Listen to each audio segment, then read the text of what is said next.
முருகப்பெருமானுடைய பக்தர் அப்படின்னு மட்டும்தான் எல்லாரும் நினைச்சிட்டு இருக்காங்க. அவருடைய வாழ்க்கை வரலாறு முழுமையா படிச்சவங்களுக்கு தெரியும். எல்லா தெய்வத்தையும் உண்டிருக்காரு. மகா கணபதிய சிவ வழிபாடு நிறைய பண்ணியிருக்காரு. சிவ தொண்டு நிறைய செஞ்சிருக்காரு. திருவண்ணாமலையில உள்ள கிரிவலத்தெல்லாம் நிறைய தடவை ஐயா சுத்திருக்காரு.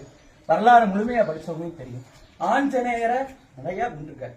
ஆஞ்சநேயர் அவர் அவளை நிறைய கும்பிடத்தான் அவர் இந்த அளவுக்கு ஒழுக்க நெறியில இருக்க முடியும். ஐயாவால் பிரம்மச்சரியத்தை கடைபிடிச்சது.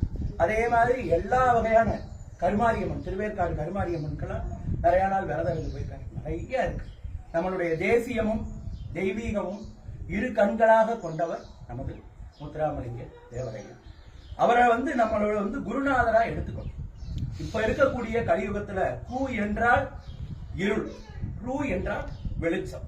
இருளை நீக்கி வெளிச்சத்தை தரக்கூடியதுதான் குரு. இந்த கலியுகத்துல வாழ்றதுக்கு ஏதாச்சும் ஒரு குருவோட துணை வேண்டும். அப்படி இருக்கும் பொழுது தாய்மார்களை முழுமையாக மதித்து தாய்மார்களை போற்றக்கூடியவர் ஐயா.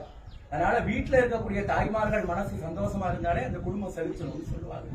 அப்பேற்பட்ட ஐயாவை குருவா எடுத்து வியாழக்கிழமை நீங்க காலையில 6 to 7, இல்லைன்னா மத்தியானம் 1 to 2, இல்லைன்னா இரவு 8 to 9, ஏதோ ஒரு டைம் 6 to 7, மத்தியானம் 1 to 2, 8 to 9 இந்த குரு ஓரையில நீங்க ஐயாவை நினைச்சு கும்பிட்டீங்கன்னா ஐயா அளவுக்கு புகழ், பேர் எல்லாமே உங்களுக்கு மன நிம்மதி எல்லாம் கிடைக்கும்.